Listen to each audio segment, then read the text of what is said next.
When you're Mick Jagger, the frontman of the greatest rock and roll band in history, you've earned the right to say pretty much whatever you want about whoever you want. And let me tell you, Mick has never been shy about sharing his opinions. From calling bands absolute bullshit to dismissing entire music movements as nothing new, the Rolling Stones legend has left a trail of verbal destruction in his wake. Today, we're diving into some of Mick Jagger's most savage critiques of other music icons. And trust me, he didn't hold back. Whether it was punk rockers trying to push him aside, new wave bands dominating the charts, or even fellow rock legends, nobody was safe from Jagger's sharp tongue. So buckle up, because we're about to explore the brutal truth about what happens when one of rock's biggest icons decides to tell you exactly what he thinks of your music. Before we get into the juicy details, let's set the stage. Mick Jagger isn't just some random musician throwing shade from the sidelines. This is a man who's been at the absolute pinnacle of rock and roll since the 1960s.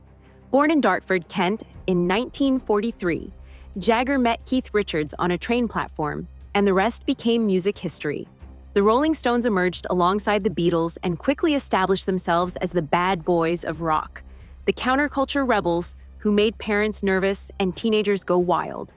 By the time the 1970s and 80s rolled around, Jagger had already cemented his place in music history. He'd survived drug arrests, played to stadiums of 20,000 people, and helped create some of the most iconic songs ever written. But here's the thing about reaching that level of success: it changes you. As comedian John Mulaney once said about working with Jagger on Saturday Night Live, the man has had a very different life. He's been treated like a god for 50 years straight. That kind of persistent fame doesn't just change your perspective, it gives you the confidence to speak your mind without worrying about the consequences. And speak his mind, he did.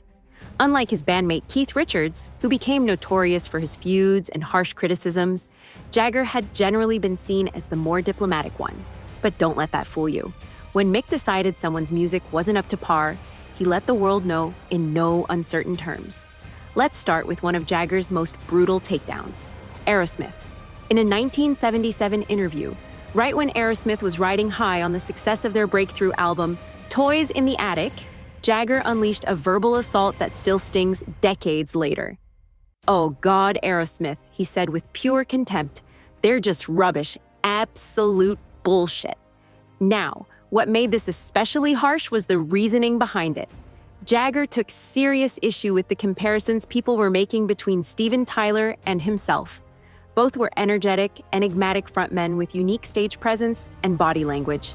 But since the Stones came first, Jagger felt Tyler was trying way too hard to copy his style. He did soften the blow slightly by calling Tyler a nice guy, even saying he was almost too sweet. But then Jagger twisted the knife with this gem. "He's such a little sweetheart, really. What can you do with him? Punch him in the mouth? Here, what are you playing at? Impersonating me?" Ouch. But Aerosmith wasn't alone. Jagger had plenty of venom to spread around, especially when it came to the new wave and punk movements of the late 70s and early 80s. The Stranglers caught some of his harshest criticism. "Don't you think the Stranglers are the worst thing you've ever heard?" he asked rhetorically, his cocky Cockney voice dripping with disdain. "I do. They're hideous, rubbishy, so bloody stupid. Nauseating they are."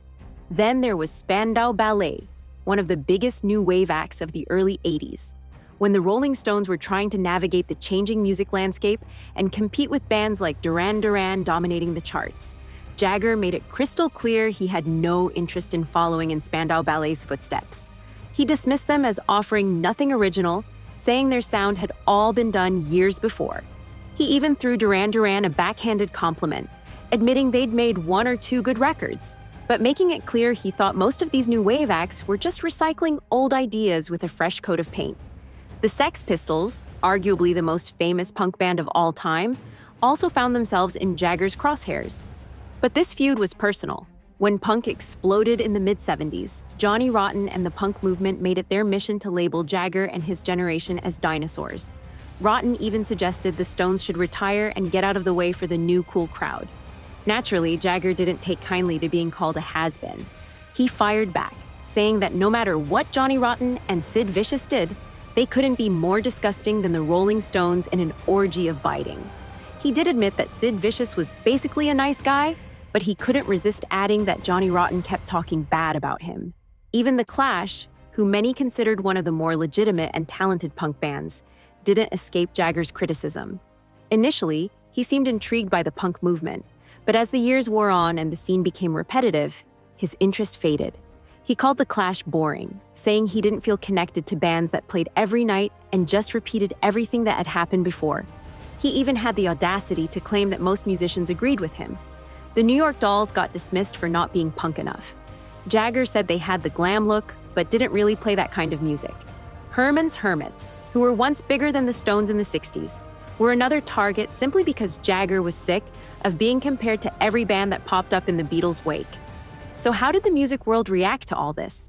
Well, it's complicated. Some artists brushed it off, understanding that Jagger's opinions came from a place of fierce protectiveness over his legacy.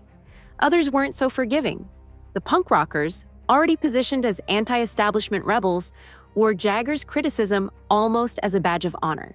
If the old guard hated them, they must be doing something right. But here's the interesting thing. Many of the bands Jagger criticized went on to have successful careers anyway.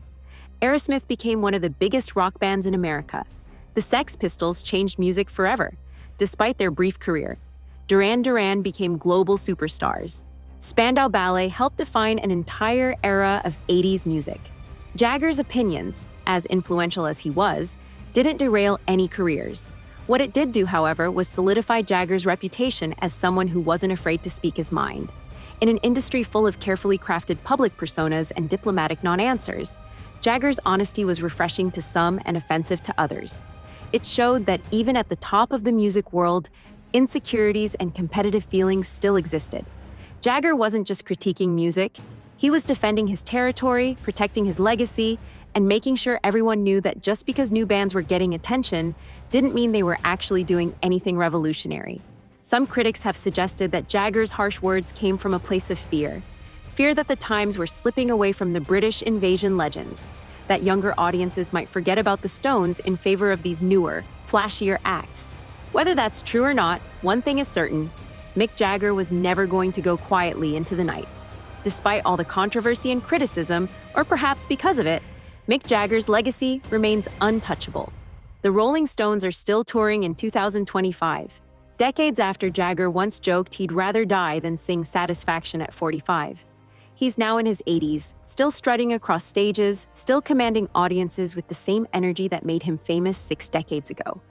Jagger was knighted in 2003, becoming Sir Mick Jagger. He has 8 children, with 5 different women, 7 grandchildren, and 3 great-grandchildren. He reportedly still runs 12 kilometers a day, practices yoga and ballet, and maintains a fitness routine that would exhaust people half his age. In 2023, he and Keith Richards were honored with statues in their hometown of Dartford. The Rolling Stones' influence on music is immeasurable. They've sold over 200 million records worldwide, created countless rock anthems, and influenced generations of musicians, even the ones Jagger criticized. Their tongue logo is one of the most recognizable symbols in all of music. And through it all, Jagger has remained the face of the band, the voice everyone recognizes, the front man who redefined what it meant to be a rock star. So what can we learn from Mick Jagger's brutal honesty about other musicians? First, success doesn't make you immune to criticism or insecurity. Even when you're at the absolute top of your field, you still feel threatened by new competition. You still want to protect what you've built. Jagger's critiques weren't just about the music. They were about defending his place in history. Second, speaking your mind has consequences, but it can also be authentic. In today's world of carefully managed social media personas and PR-approved statements, there's something almost refreshing about Jagger's bluntness. He said what he thought, consequences be damned. Whether you agree with his opinions or not, you can't deny he was being genuine. Third, criticism from legends doesn't determine your success. Every band Jagger dismissed went on to find their audience and make their mark. Aerosmith didn't disappear because Jagger called them bullshit. The Sex Pistols didn't stop being influential because Jagger thought they couldn't be more disgusting than the Stones. Success in music isn't about getting approval from the previous generation. It's about connecting with your audience and staying true to your vision. And finally, longevity speaks louder than words. All of Jagger's criticisms and feuds are footnotes in a career that spans 6 decades. What people remember isn't what he said about Spandau Ballet in the 80s. It's Satisfaction, Paint It Black, Sympathy for the Devil, and countless other classics that defined rock and roll. Mick Jagger's sharp tongue and brutal honesty about other music icons reveal something important about the nature of success and legacy in the music industry. Here's a man who's been at the top for over 60 years, and even from that lofty position, he felt compelled to criticize, to defend, to stake his claim. Whether you think his comments were justified or just petty, they're part of what makes Mick Jagger such a fascinating figure. Someone who refuses to be diplomatic, who says what he thinks, and who's confident enough in his own legacy to not worry about making enemies.